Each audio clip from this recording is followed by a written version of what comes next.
Welcome to Be Well. I'm Lisa Burgaw, pharmacist, yoga teacher, and health coach. Each week, we'll explore simple, science-informed ways for us to move better, feel more resilient, and feel more at home in our bodies. From breath work and strength training to sleep, hormones, and healthy habits, we're here to help you age well and truly thrive, one small step at a time. This is Be Well.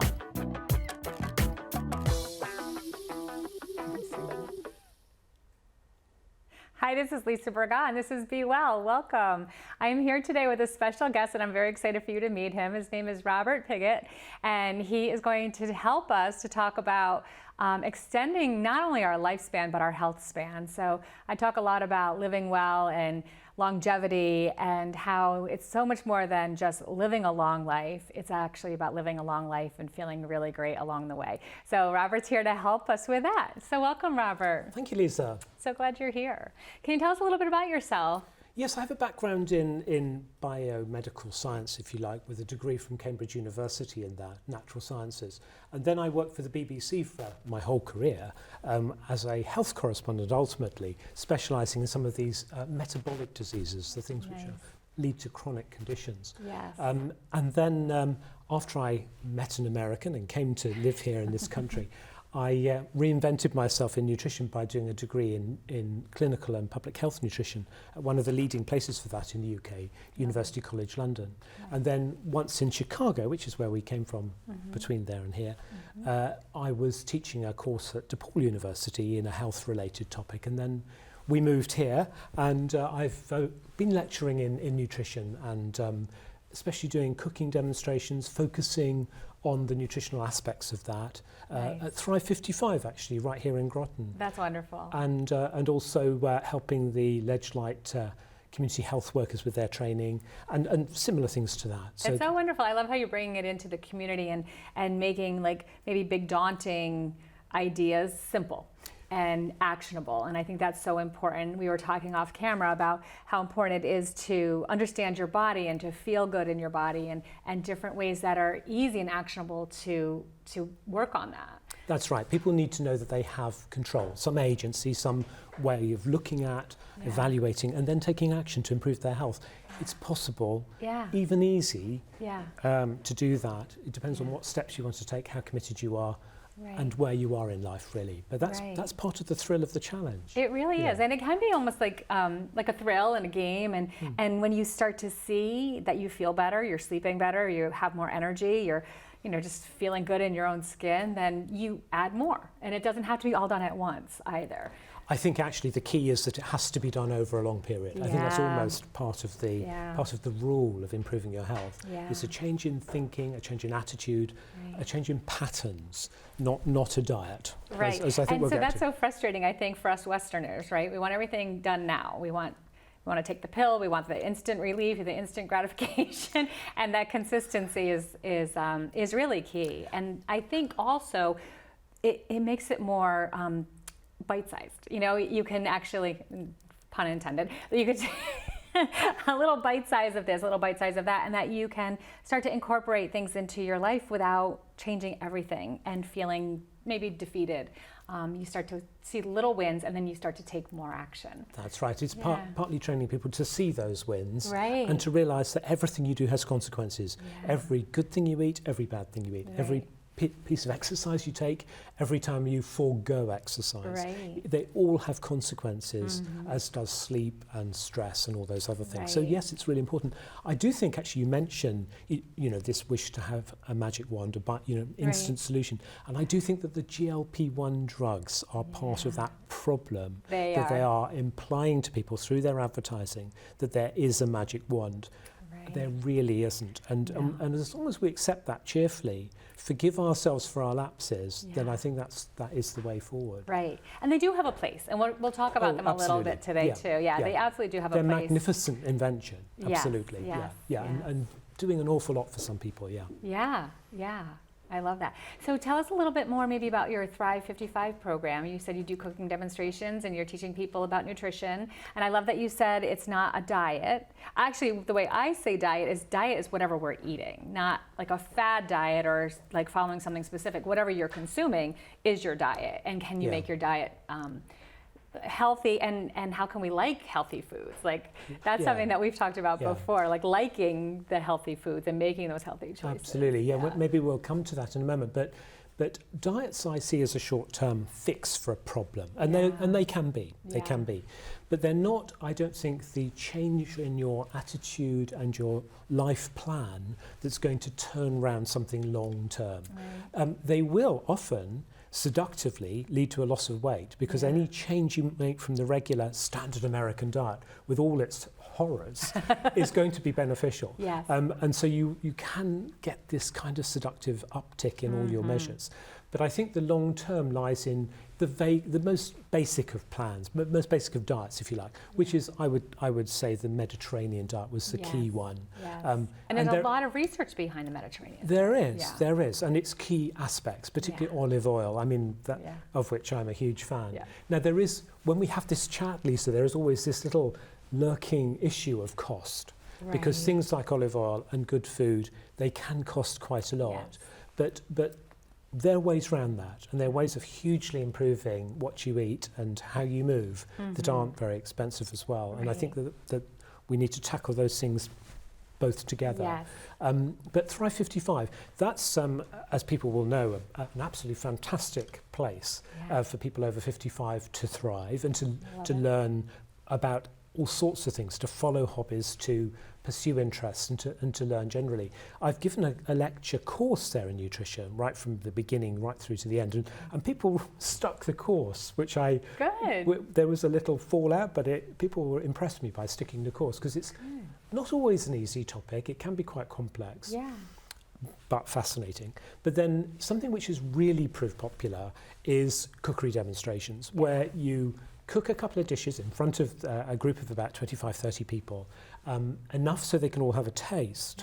Nice. You provide the recipes, but crucially, you examine the nutritional aspects of those different courses and foods and those different dishes. Yeah. And the secret is that there's this magic, isn't there, in some ingredients coming together and just being much more than the sum of their parts. Yes. But also containing a huge number of beneficial nutritional items. So basically, you alluded to it earlier on, and it is my central driving force, which is you can learn to love food which is really good for you and contains very little harm.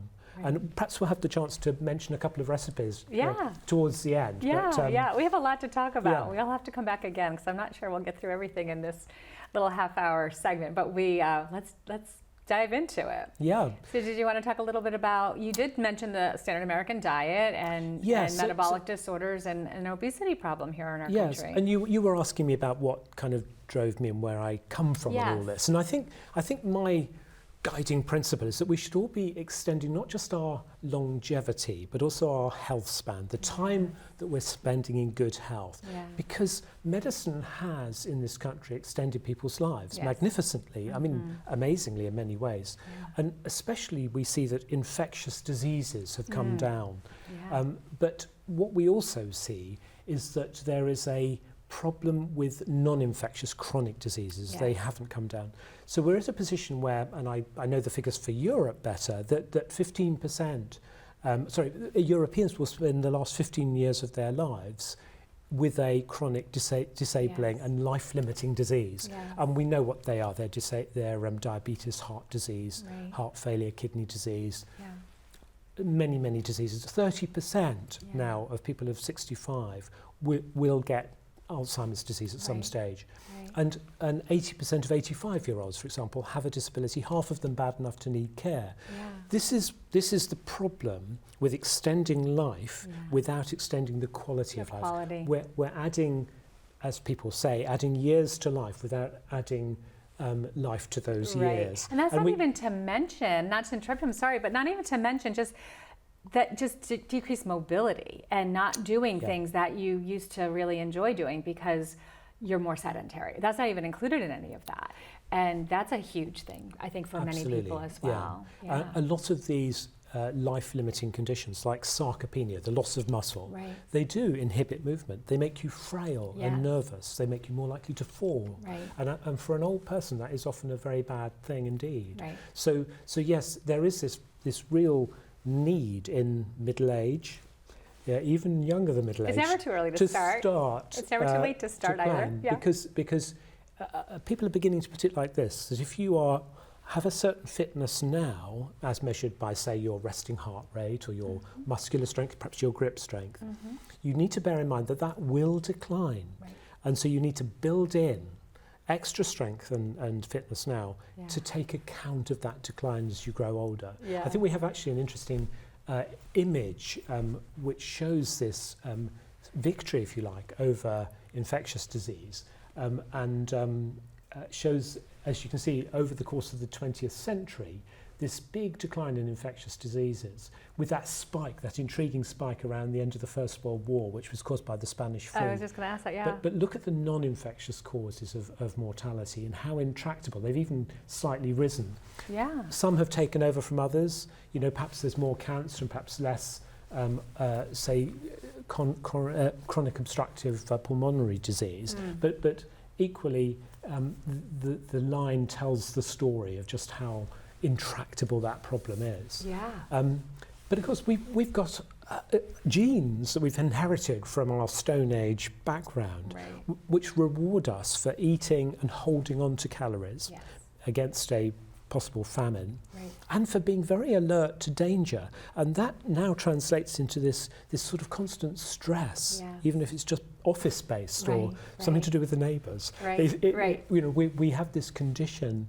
But we can overcome it. We can overcome these genes. We can change the way genes are expressed by our actions. We can even pass that on to our children, amazingly, this so-called perigenetic behaviour and changes. So all, you know, a big challenge, all very exciting. It is exciting. It's so exciting. It is exciting too because things are passed down through generations, and the fact that you can change things.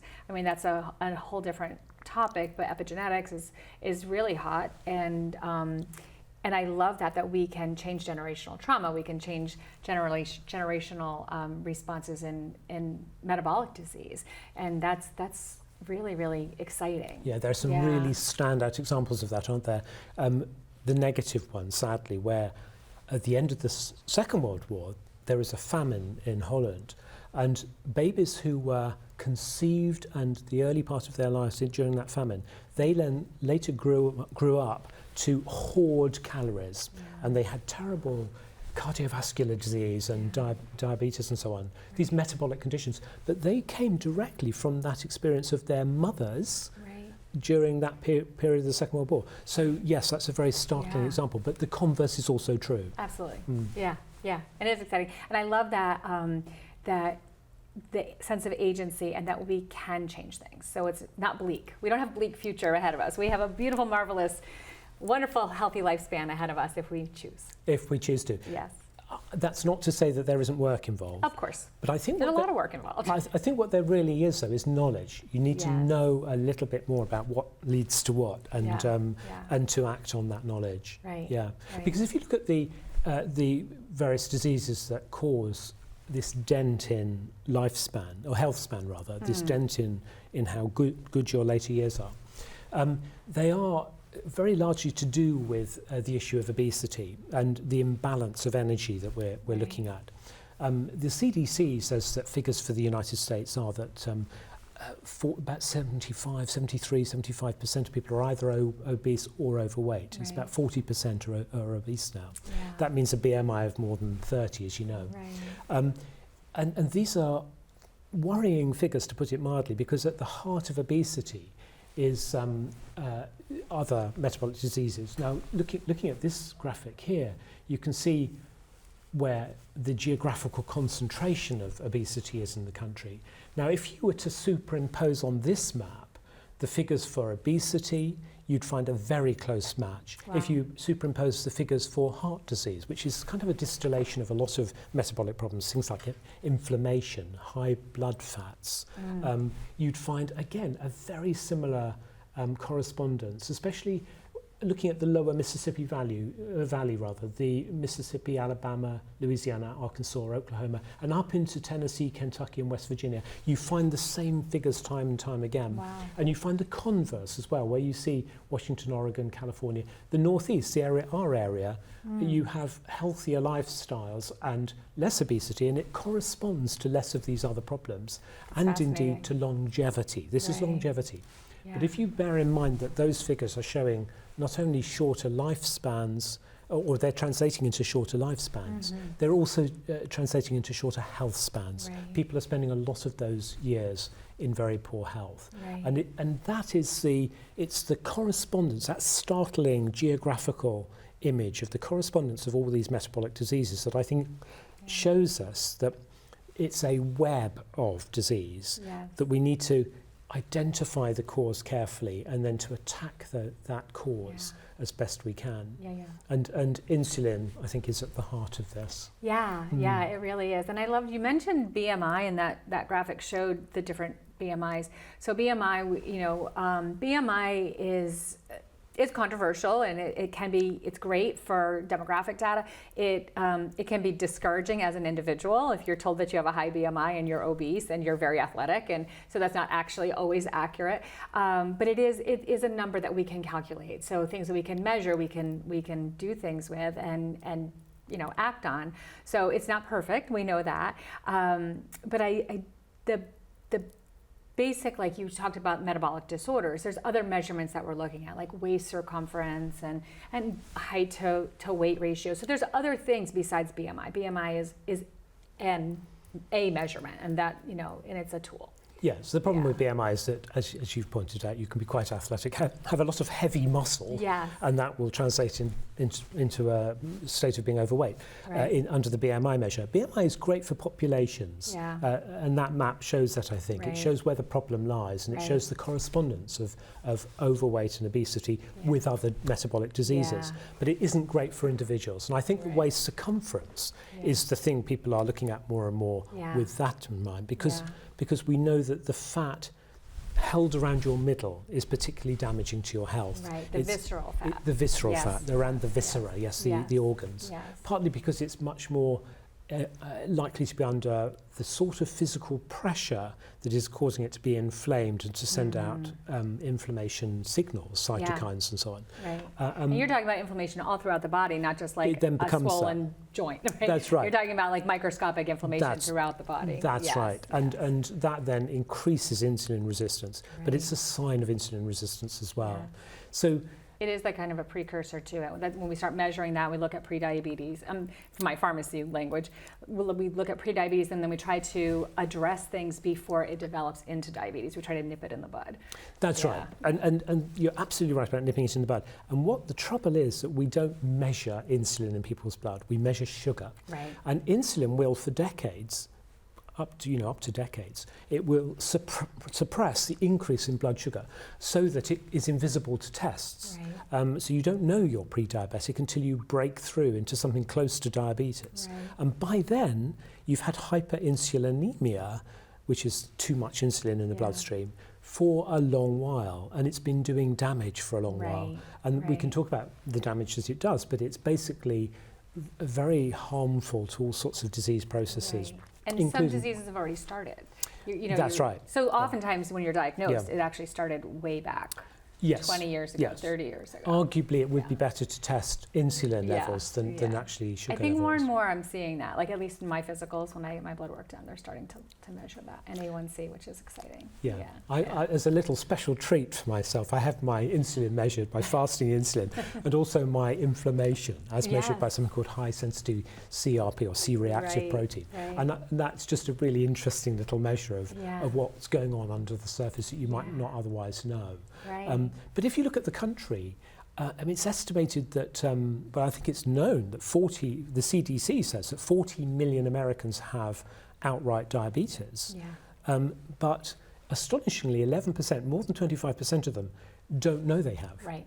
That's an awful situation, because if pre-diabetes and insulin resistance is a problem, diabetes is really damaging your nerves, your blood vessels, your eyes, all sorts of your heart, your valves, kidneys, terribly, and your brain. In ways that you must act on. So it is so important to visit the doctor and to at least get that signal that you've got diabetes. But then if you look at pre-diabetes, so this thing of where the insulin level is high, but it hasn't, it's not yet broken through into diabetes, and it's keeping the sugar down that little bit, enough to not be diabetic, then something like 115 million Americans, getting on for a third of the population, are pre-diabetic. And of course, a lot of them don't know that. Right. And between 15 and 30% of them will go on to develop diabetes within 5 years if it's not treated. So you can see that this is higher than the rest of the world. It's a huge problem. Like we're pretty up there compared to the other countries. Yes, I mean, the trouble with the United States also, if I can say so as a guest in this country, is that a lot of the time, America, which is one of the richest countries in the world in total, obviously, but even on a per capita basis, it comes out pretty well ahead of most countries. For a lot of health measures, it's somewhere down in the kind of 15, 16, 17, 18th in the world. Right? Yeah. Why is that? It's because of disparities. I mean, some people are super served, a lot of people aren't being served at all. And that arguably does dent the entire country's economy and sense of who it is and what it is. Yeah. Yes. Not wishing to sound a political note. No, I know, but it's reality.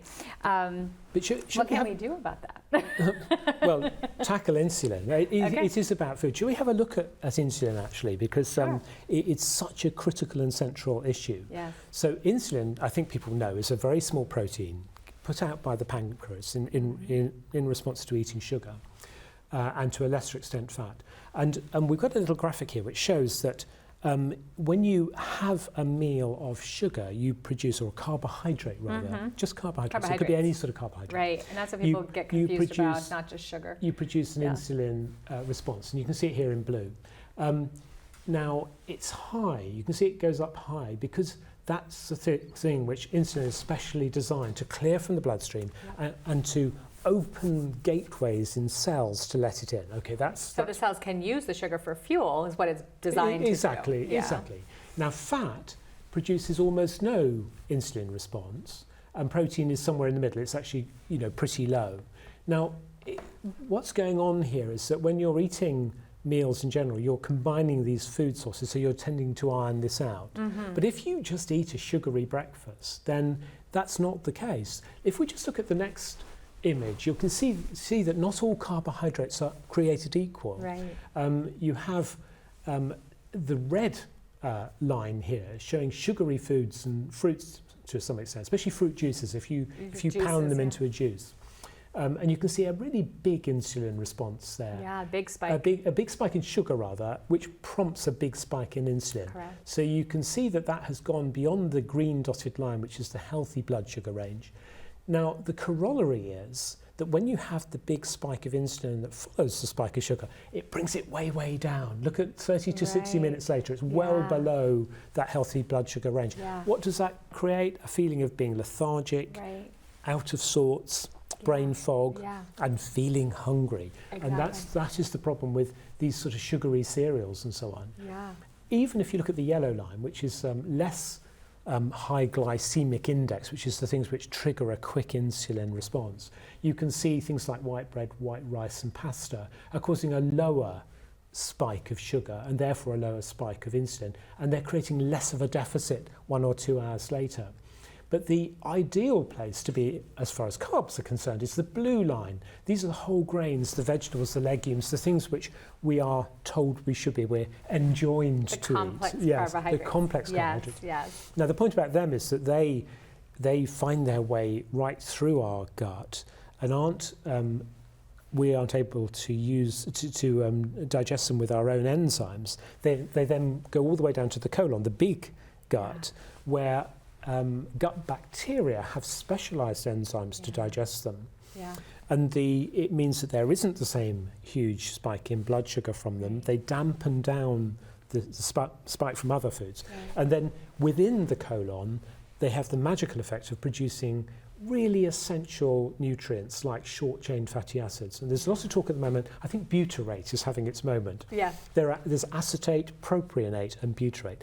Now, butyrate, possibly the most important of them. It nurtures the gut. It has an anti-inflammatory effect, and it can even cause beneficial effects in white fat cells, causing them to be more likely to proliferate and less likely to be inflamed. Yeah. These are almost magical benefits.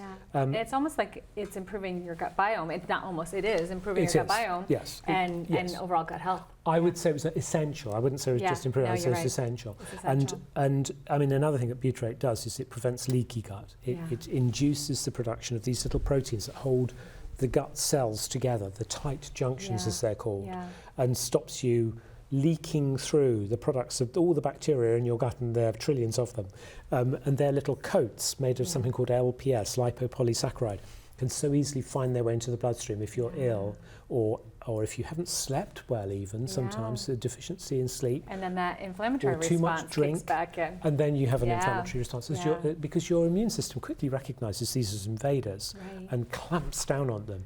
But the trouble with the immune system and inflammation is it doesn't know when to stop, and there's collateral damage, and that's the thing we're trying to avoid. And I think that's so interesting because you're saying the body is just trying to protect itself. It's trying to do its best, and we're giving it fuel to do, and we're feeding it the way.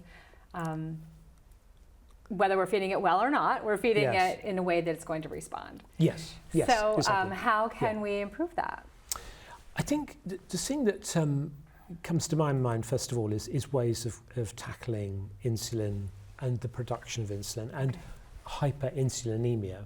And the reason I keep mentioning this is that insulin has two jobs. We've mentioned the one where it's supposed to open gateways in in cells to allow glucose in, the essential, one of the essential forms of energy. Absolutely vital that happens. But those cells become resistant to it if they're inflamed, if there's stress causing things like cortisol and adrenaline to flow, or if there's just too much insulin in your bloodstream. All those things, they're the primary causes of insulin resistance. But the other job of insulin is to keep fat locked up in cells, in fat cells.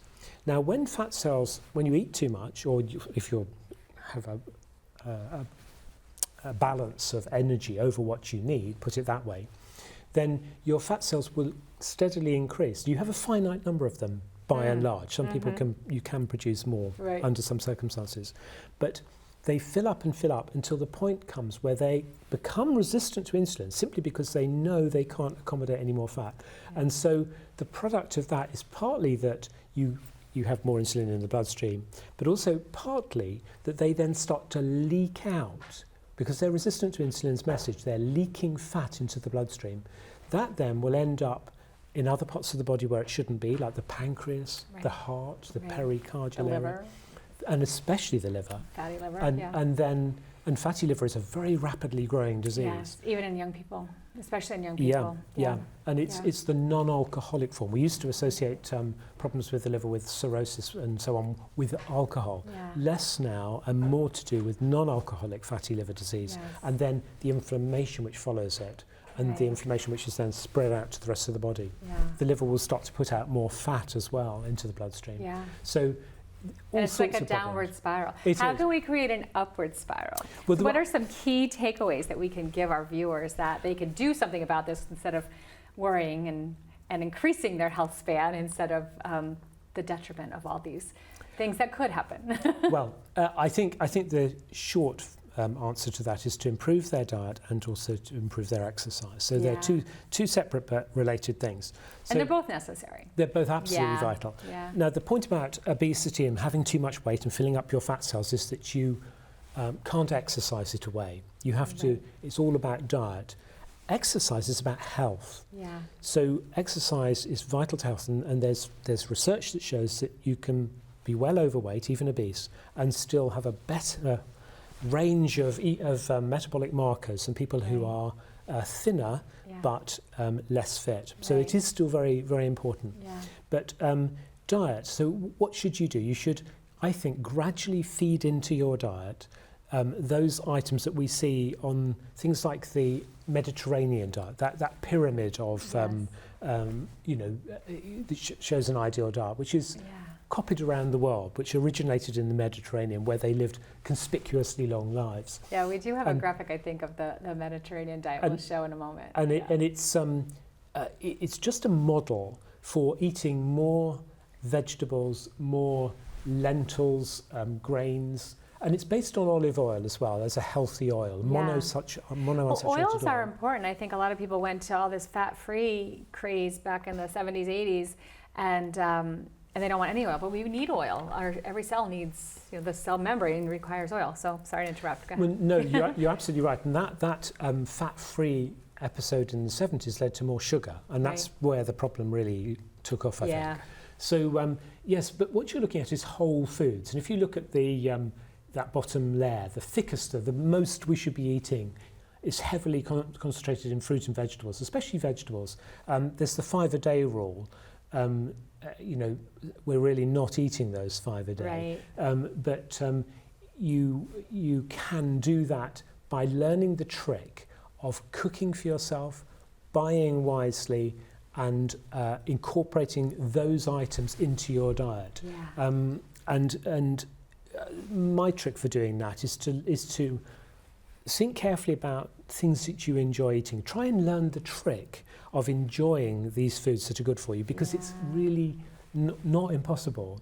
I mean, there are some magical combinations, aren't there? And some recipes come to mind, like white bean and tuna salad with onion in it, arugula, a dressing made of olive oil and vinegar. Sounds delicious. And it's so full of protein and fiber and healthy fat. But also antioxidants. These things which firstly reduce oxidation in our bodies, which is caused by the fact that we burn oxygen. And secondly, they feed the bacteria that we need so badly. That's just one example. Also choose dishes where you can freeze them and use them again, and make them in bulk. I mean, things like, again, it's a tuna dish, but tinned tuna mixed with fried onion and celery, sweet peppers, and then a can of tinned tomatoes, a can of some sort of bean if you want to augment it. But these sorts of things are full of goodness, full of these same antioxidants. Sounds so simple too. Simple to put together and then freeze it. They really it's got everything you need, and it sounds delicious. They really are. And you can combine them with, perhaps a vegetarian type pasta. One of these pastas made with vegetables, if you really want the pasta. But actually, broccoli is the new pasta. Lisa, you may not fabulous. have heard that, but it's the new pasta. Broccoli has got so many health benefits. You could do a whole show on broccoli. But I think one of the tricks is to learn the art of. We were talking about carbohydrates earlier on, weren't we? And look at the amount of broccoli you could eat in calorie terms for the same third of a muffin. And the point about things like cake and broccoli is that they're both roughly the same amount of carbohydrates. So cake contains 60% carbohydrates, broccoli contains 70% carbohydrates, so more carbohydrate. But the point is, it's a different sort of carbohydrate. It's about quality. It's not about quantity, it's about quality. And that would fill you up more than that little third of a muffin. Exactly. It would be slower to digest and it would keep you feeling fuller for longer. But my other quick tricks for approaching a new life of losing weight and improving your health are to think about the food groups. Now, a lot of people aren't eating enough protein. The thing about protein is, especially if it comes from lean sources or plants, is that it will take longer to digest. So it's digested lower in the gut, so it keeps you feeling fuller for longer.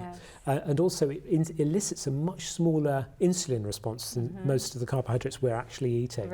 And so I would say that people should look carefully at how much they're eating protein and possibly consider increasing it, especially from plant sources. And don't be shy, I think, of protein powders. Then look also at fat. So fat is scary because it's very calorific. Yes, it contains more than double, so 9 calories per gram, as opposed to the 4 in both carbohydrates and protein. So yes, it's scary in that way. But if you change the nature of the fat you eat and eat it more with other foods in a thoughtful way, it will slow your stomach emptying, again making you feel fuller for longer. and it will be more healthy for you than a lot of the highly processed fatty foods we get, especially in fast food, where it's been used multiple times to fry food, but also in pre-prepared packaged food as well. So cut down on saturated fat, yes, but substitute it with these monounsaturated fats like olive oil and avocado oil, and also seed oils. Now, they're a little controversial because they can be inflammatory. They can actually have an effect, a negative effect in the gut.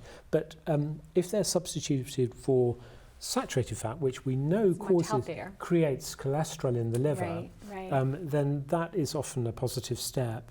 And then also, please do consider having omega-3 oil supplements, not in the short chain food, in the plant versions, but in the fish oil version, because that has a whole range of anti-inflammatory. And it's something we don't make. It's an essential fatty acid, so we have to get it from our diet. As we do all polyunsaturated fats, which we need.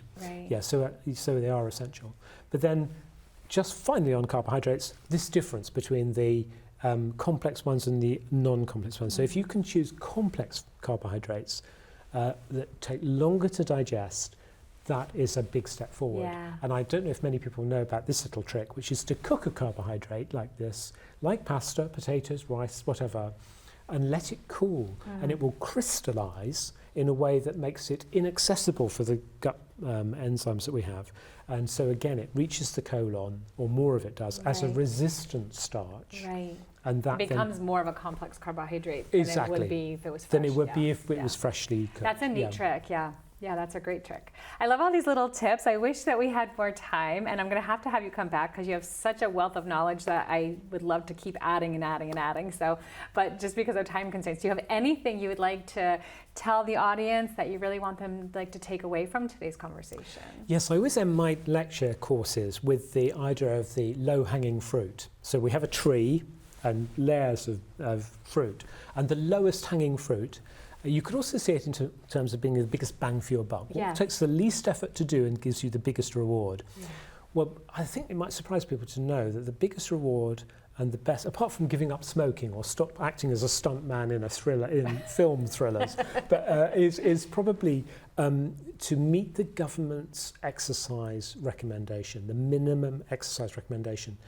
It's 150 minutes of moderate exercise a week, or 75 of vigorous exercise, or a combination of those two things. It's very, very doable. If you just walk briskly, that's 3.3 times more exercise than you're getting just sitting, resting. And 150 minutes in a whole week, not in a sitting. So that, I mean, exactly. Segment, But that, not sitting. that can have a magical effect on all sorts of other bits of abuse you're doing to your bodies. So I mean, it really is a secret weapon. It sounds daunting, but just do it. The other thing a little trick that my wife taught me, who's run multiple marathons and is very athletic, but when early on in the time when we met, and I was doing some jogging around the district, wearing one of my 2 pairs of running shorts and some old t-shirts, she gave me some of these kind of wicking fabrics, the polyester wicking fabrics, and smart running shorts. She even departed me from my tennis shoes, and I had some running shoes. And the point is, it enabled me to see myself as an athlete. And it wasn't long before I was running, 10, 15 miles on a Saturday. And it was a transformation, but it was to do with incorporating a new idea of myself. Now, you can do that. You can get the new kit in terms of your mentality about your health as well. So see yourself as someone who's concerned about their health. See yourself as a person who eats well, and it can have a magical effect. Absolutely, mindset is so powerful. Don't try and do it quickly. Bear in mind that it's a new pattern of eating. It's a new relationship with food. And if you look at the people who've most successfully lost weight and kept it off, it is people who've done it over a long period of time. And that the slower it comes off, the longer it's going to stay off. That's a good maxim, And people tend to succeed, people who have succeeded tend to weigh themselves regularly, possibly every morning. That again can seem scary and counterproductive, but actually that seems to work. Do it at the same time, after what my dad called going through the bathroom.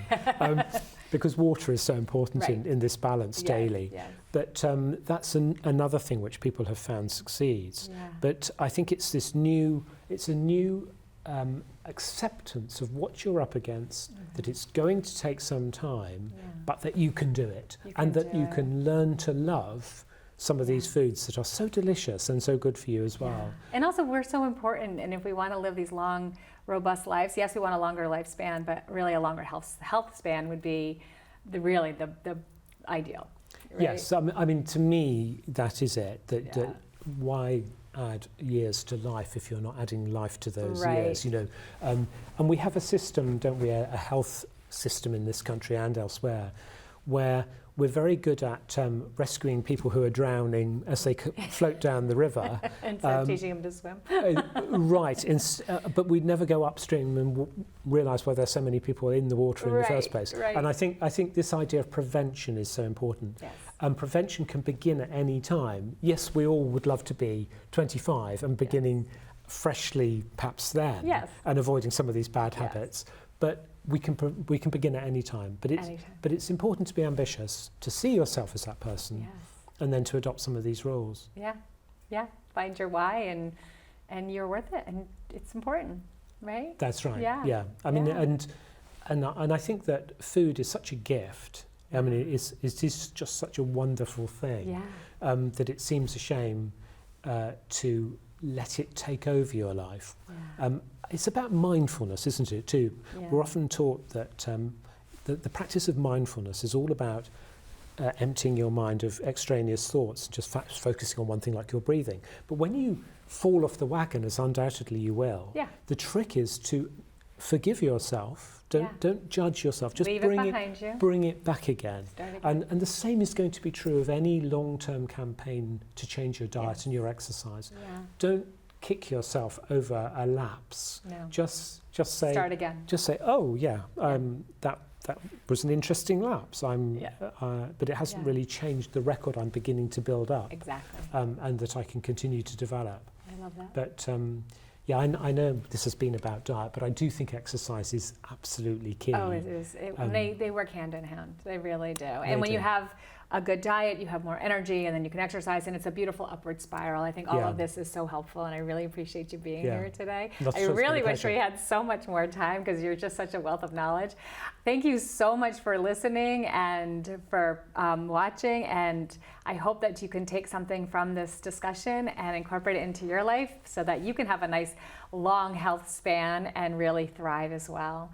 I hope you have a wonderful week. Be well. Thank you so much. No, it's a pleasure. Thank you for joining me on Be Well.